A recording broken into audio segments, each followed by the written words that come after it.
कि जो डिक्सन का ऑर्डर है ना उसके बाद 100% रिपोर्ट आएगी आएगी। आज एग्जैक्टली वो रिपोर्ट आ गई है, लेकिन रिपोर्ट आने पर थोड़ी मेरे को निराशा इस पॉइंट की हो रही है कि जो रिपोर्ट आई है उसमें जो टारगेट्स दिए गए हैं वो ऑलरेडी उसके पास ही हैं।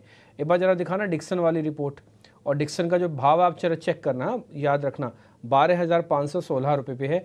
अब जरा रिपोर्ट दिखाओ स्क्रीन पे प्रोड्यूसर साहब, जो रिपोर्ट आई डिक्सन पे उसमें लक्ष्य आया 12,100 का। भाई आप होल्ड करना, 12,100 का आपका लक्ष्य है, टारगेट है, उससे ऊपर तो ऑलरेडी डिक्सन चल रहा है। तो जो भी वो भी सीएलएससी की रिपोर्ट है, वो भी उन्होंने बढ़ाकर 11,400 से 12,100 किया हुआ है। ठीक, तो एक बार जरा समझ लेते हैं डिक्सन में पावर कितनी है, क्योंकि भाव तो आ गया, रिपोर्ट भी आ गई, लेकिन उस भाव से ऑलरेडी ऊपर है वो share. Dixon technology, Soni Patnaik, एक बार आपकी रिकमेंडेशन।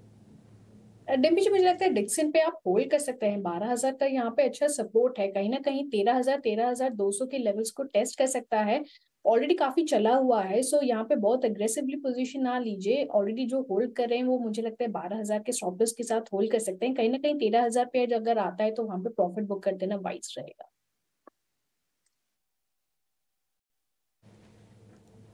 ठीक है, डन। तो ये हो गया डिक्सन टेक्नोलॉजीज पे व्यू पॉइंट। एक और शेयर मैं जरा ब्रोकरेज में से उठा लेता हूँ, उसके बाद में फिर मैं आगे चलता हूँ। अंबुजा सीमेंट पे मेंटेन आउट परफॉर्मेंस की रेटिंग आई है, सीएलएससी की है, और 570 का टारगेट है।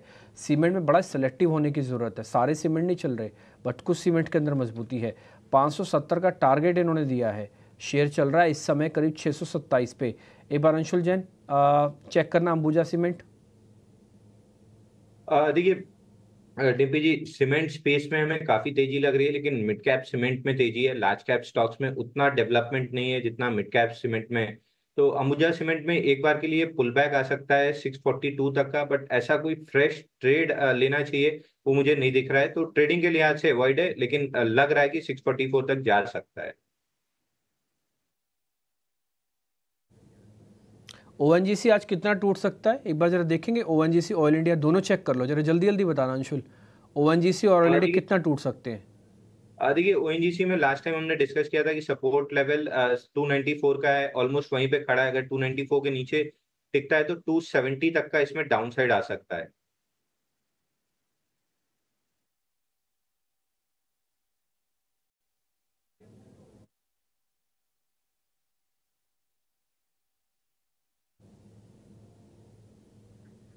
अंशुल सर, मेरी आवाज़ आपको अच्छे से आ रही है? ऑयल इंडिया भी मैंने पूछा है सर, उसके बारे में भी जरा बताइए ना प्लीज़। जी, ऑयल इंडिया में देखिए ब्रेकडाउन है। कल के सेशन में एक पुल बैक अटेम्प्ट किया गया था, परसों कल फ्रेश ब्रेकडाउन आया है। तो डाउन साइड में 537 तक ये स्टॉक आ सकता है, तो इसको भी एग्जिट करके चलना चाहिए।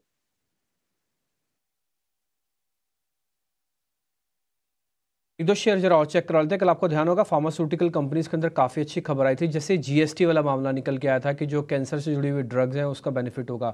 बायोकॉन, एस्ट्राजेनिका, डॉक्टर रेड्डीज, ये कुछ एक शेयर्स उसमें से शामिल थे। एक बार बायोकॉन और डीविस लैब तो ऑलरेडी हमने डिस्कस कर लिया। बायोकॉन एक बार दिखाओ स्क्रीन पर। तो बायोकॉन डेज अच्छी क्लोजिंग करके गया है। सोनी, एक बार बायोकॉन पे आपकी रिकमेंडेशन, आज और चलेगा क्या?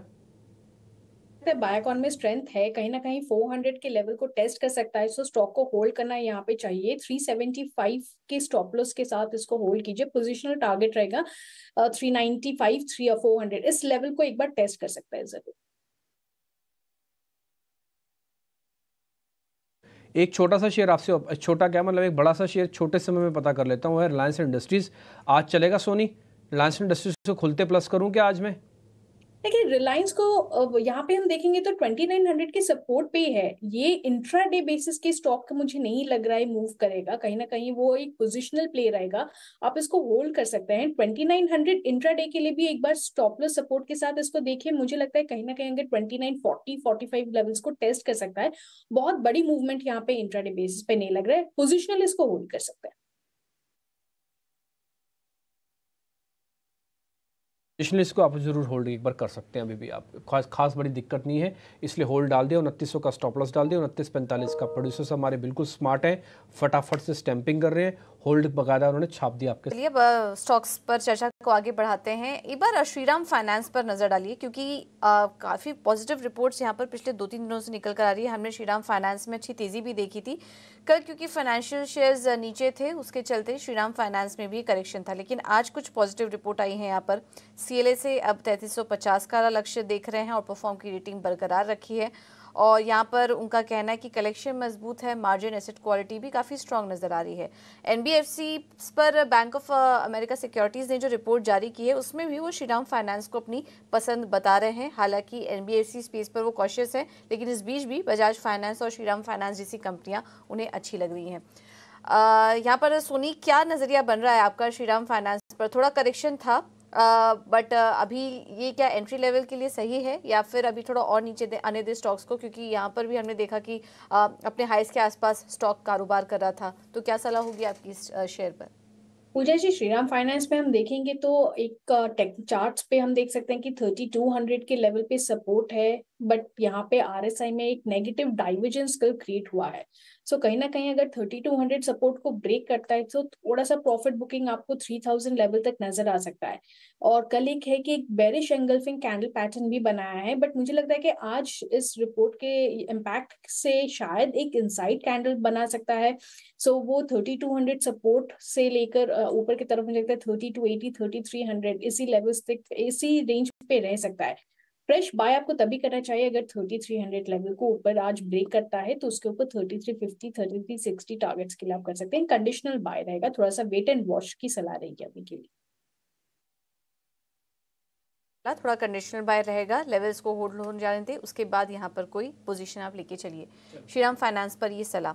इंडियन होटल्स, अंशुल जी, इसके चार्ट्स कैसे लग रहे हैं आपको? ये स्टॉक भी कल अपने ऑल टाइम हाई पर कारोबार कर रहा था, क्या तेजी कर सकते हैं अभी भी स्तरों पर? देखिए पूजा जी, स्टॉक में बेहतरीन ब्रेकआउट आया है बीसीपी पैटर्न का 51 डेज का। कल ओपन लो के साथ चला था, हाईएस्ट पॉइंट पे आके क्लोज किया है।